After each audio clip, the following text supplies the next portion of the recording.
Hello students, welcome to another video of the lecture series on data structures. In this lecture, I am going to discuss how to convert a sparse matrix to a compact form or a dense matrix. So firstly, we need to understand what a sparse matrix is.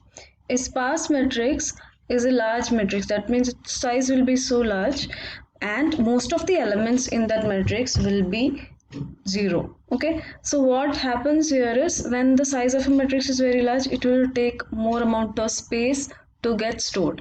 But when the most of the elements are 0, so you are actually wasting the space. That means you are taking the space to store zeros as well as non-zero elements, where non-zero elements are actually just a fraction of the original size. For example, consider the example here 6 by 6 matrix. So it will be actually storing 36 elements, but actually when you count the number of non-zero elements, it will be hardly 1 2 3 4 5 6 7, around 7 non-zero elements are present. So what we are doing is, to store this 7 elements, we are actually wasting space for 36 elements. Okay, so this is a sparse matrix. Actually, the practical case of sparse matrix, its size will go from instead of the 6 by 6, it will be huge. It can be 50 by 50 or 100 by 100, 200 by 100. So actually we are wasting that much of space. So what you can do here is, you can convert this sparse matrix. Okay, so instead of storing this entire elements, what you can do is store only the non-zero elements. Okay, so here what I am going to do is, I am going to convert this given sparse matrix into a compact form.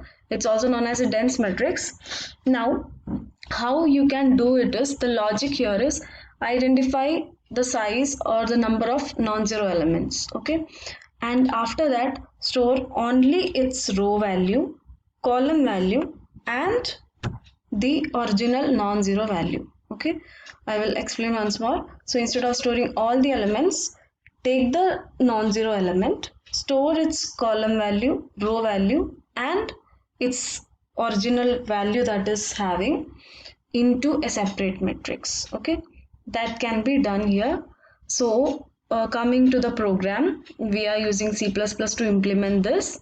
So inside the main program, firstly I have declared and defined a matrix sparse 6 by 6 size.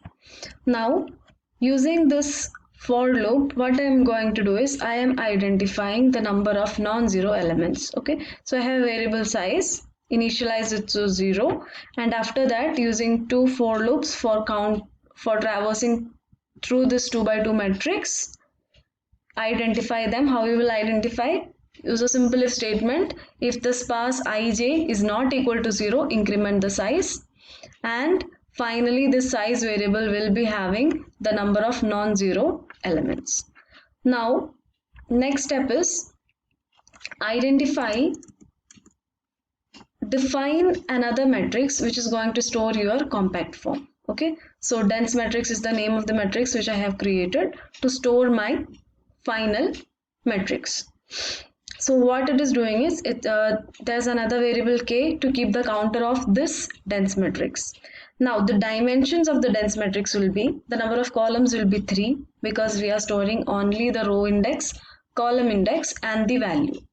And the size here, because in the previous step we have identified how many non-zero elements are present. So that many rows will be present in my new matrix. Okay, so what you have to do is simply traverse through the array, through the list, using two for loops because we need both row and column index. So if the row and column index is not equal to 0, that means the element is not a 0, it's a non-zero value. Then store its row value as the first element in the dense matrix. Okay, that means starting with k equal to 0, I'm starting with k equal to 0, and dense matrix 0 0 will be my row value of the first non-zero element, row value of first non-zero. Okay, similarly dense 0 1 will be storing the column value of first non-zero, and the value at dense matrix 0, 2 will be the actual value of the non-zero element, and then the k will be incremented.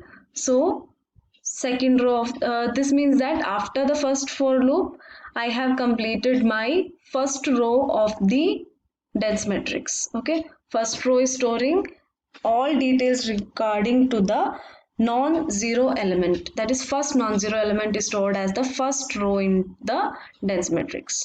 So each row will be storing column value, row value, column value, and the actual element of the original sparse matrix. Okay, so at the end we are going to display this dense matrix. So I will show you how the output will be like.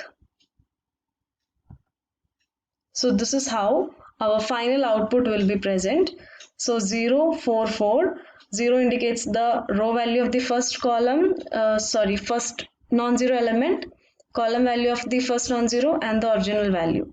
1, 1, it indicates the row, column, and second non-zero element. 2, 3, and so on. Okay, so this is how a simple matrix can be converted into a dense matrix. So what you can do, another modification which you can do here is, instead of defining the matrix here, you can directly read the index values and create a dense matrix instead of creating a sparse matrix. Okay, so instead of defining that particular matrix, you can directly read from the keyboard what is your I value, j value of the non-zero element, and directly create the sparse matrix. Okay, so I hope this lecture was clear for you, and in our next lecture we are going to find transpose of its sparse matrix. Okay, so thank you for watching this video. So stay connected and keep learning. Thank you all.